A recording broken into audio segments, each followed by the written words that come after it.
Perbincangan mengenai identitas Melayu kembali memanas setelah seorang warga Malaysia menyampaikan penjelasan yang dianggap menohok oleh banyak warganet. Pernyataannya viral karena secara tegas membedakan konsep Melayu di Indonesia dan Melayu di Malaysia, dua hal yang selama ini kerap disamakan secara keliru. Dalam penjelasannya, ia menekankan bahwa Indonesia adalah sebuah raksasa peradaban yang dibahasa dan kebudayaan. Melayu memang ada di Indonesia, tetapi bukan sebagai identitas tunggal, melainkan hanya salah satu bagian kecil dari mosaik besar bernama Indonesia. Berbeda dengan pandangan simplistis yang sering beredar, Indonesia tidak pernah berdiri atas satu etnis saja. Jawa, Sunda, Batak, Bugis, Minangkabau, Dayak, Papua, dan ratusan etnis lainnya hidup dan berkembang dengan identitasnya masing-masing. Melayu Indonesia pun memiliki banyak cabang, Melayu Riau, Melayu Jambi, Melayu Palembang, Melayu Sambas, hingga Melayu Deli, yang masing-masing memiliki sejarah dan karakter unik. Karena itu, menyamakan seluruh identitas Indonesia sebagai Melayu jelas merupakan penyederhanaan sejarah yang berlebihan. Korang pernah terfikir tak dari mana sebenarnya, okay, kita cakap pasal Melayu Melayu kau drag ke belakang, mana datang Melayu? Dari Indonesia. Salah, sebelum Indonesia mana Melayu? Palembang pada Indonesia. Interesting bro. Ya. Korang Melayu ke? Yalah, Melayu. Jadi asal usul forefathers korang nak kena tahu. Tapi Jawa dia tak buat Melayu. Kan? Marah orang Jawa kalau kita kata dia Melayu kan. Sebenarnya dia tu Melayu. Dia ada daripada campak, kita tahu cerita, tapi dia tak nak mengaku. Sebab kenapa? Kerana sistem pendidikan mereka begitu di sana. Kita tidak salahkan mereka. Tapi sebagai pengkaji kita tahu apa yang benar. Jadi daripada sini, kenapa Jawa itu tidak ditulis dalam peta di sini? Kerana Jawa itu telah dibuka oleh satu guru ataupun pengembara, disebut dalam buku-buku catatan orientalis lah. Dia kata ada satu pengembara kumpulan daripada India yang diketuai oleh Haji Saka, yang mana mereka datang ke Pulau Jawa pada ketika itu. Pulau Jawa itu macam tempat jin bertendang lah, tak ada orang.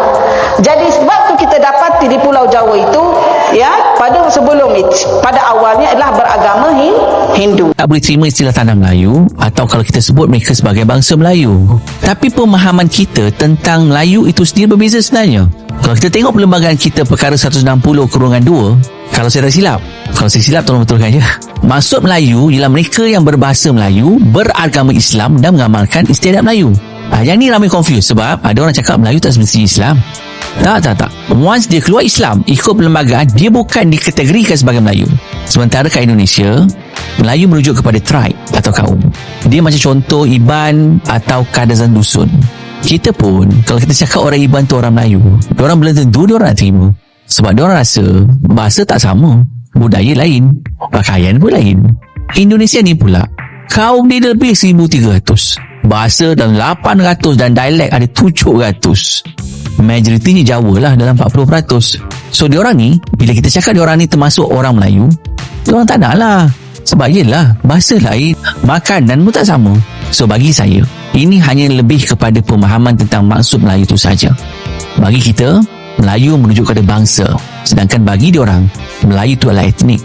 Dan satu lagi, kat sana, Melayu tak semestinya Islam. Mengira bangsa, agama, darjat mahupun keturunan.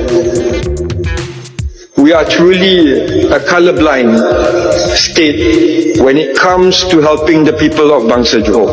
Atau dalam bahasa lain, dengan izin Yang Berhormat Datuk Speaker, kita iki butuh warna. Kabeh podo wae. Cakap Jawa ke tu Yang Berhormat? Saya cuba. Oh, okey. Kalau Yang Berhormat Pentayan dengan Minkipol tak faham, Woman Pufen Fusa. Kalau masih lagi tak faham, Nam, Niram, Guru pada Atra Bagal. Di zaman BN banyak pembangkang tidak boleh masuk Sabah. Ya. Sekarang sudah bebas masuk Sabah. Ya. Pembangkang di sana pun boleh masuk Sabah bila-bila. masuk juga. Ya. Kami tidak halang orang-orang pembangkang di sana masuk Sabah. Ya. Dulu dihalang sampai tak boleh. Ni sama Bugis ni. Ngeri boleh cakap Bugis juga ni speaker. Ya. Boleh satu minit speaker lagi, tapi kalau boleh makan. tak dengan Sila. izin. Tapi kita tak bagi Dia laluan. Bugis Tawau, Johor, saya Bugis Tawau. Tak sama. Tak sama. Itu Bugis Enrekan, saya Bugis Bone. Kita nak jadi macam Indonesia yang semua akan terus bercakap bahasa Indonesia. Jawapan dia tak boleh.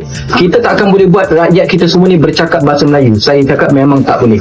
Sebab negara kita dibina atas dasar integrasi. Indonesia dibina atas dasar asimilasi.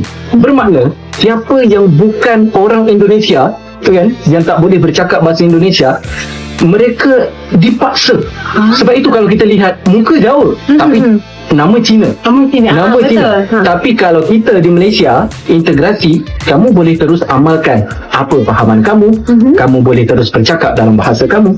Kerana itu kita ada perbezaan itu, dan itulah pandangan saya. Kena pandai membezakan antara bahasa Malaysia dan bahasa apa? Indonesia yang selalu kamu nampak di mana? Di mana kamu selalu nampak tu? Di TikTok. Jadi macam mana cara membezakan adalah yang pertama kalau kamu rasa kamu tidak pasti itu bahasa Melayu kah, bahasa Malaysia kah atau bahasa Indonesia, kamu tanya kepada siapa? Cikgu. Kalau bukan dengan cikgu, boleh tanya kawan-kawan, ibu bapa ataupun adik-beradik kamu, kakak abang. Kemudian yang kedua, kamu kena selalu membaca buku cerita dalam bahasa Malaysia supaya kamu dapat membezakan mana satu bahasa Malaysia dan mana satu bahasa apa? Indonesia. Kurang-kurangkan melihat video yang dalam bahasa Indonesia. Kan ada bahasa lain, bahasa Inggris. Adakah bahasa Malaysia tu di dalam TikTok? Adakah? Tengoklah bahasa Malaysia banyak. Tapi kalau kamu sudah pandai bahasa Malaysia macam cikgu, tidak sudah halangan untuk kamu tengok banyak-banyak bahasa Indonesia pun tidak apa. Supaya kamu punya karangan itu tidak bercampur. Kemudian, kamu selalulah bercakap di dalam bahasa Malaysia. Kamu kena pandai membezakan mana bahasa Malaysia, mana bahasa Indonesia, mana bahasa ibunda kamu sendiri di sini. Faham? Bolehkah?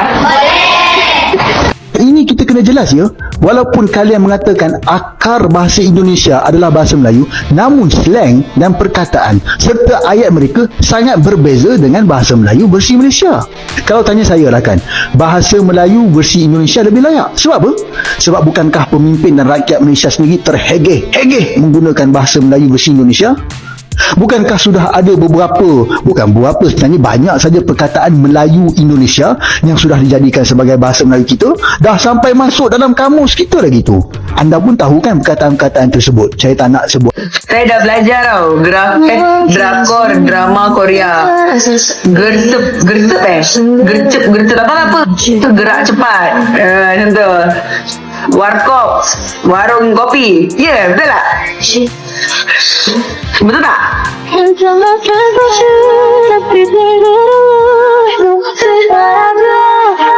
Siapa ajar? Siapa ajar? Belajar sendiri. Kau pesan. Orang Indonesia ni berbangga dengan bahasa Indonesia baku. Dia tahu bahasa lain, bahasa Jawa, bahasa Sunda, bahasa Aceh. Dia ada dan mereka amat tahu. Tapi dia berbangga. Pada akhirnya, perdebatan ini menegaskan satu hal penting. Indonesia tidak pernah dibangun atas satu identitas etnis. Melayu adalah bagian dari Indonesia, bukan wajah keseluruhannya. Menyederhanakan Indonesia sebagai Melayu semata bukan hanya keliru, tetapi juga mengabaikan realitas sejarah dan keberagaman yang menjadi fondasi bangsa ini.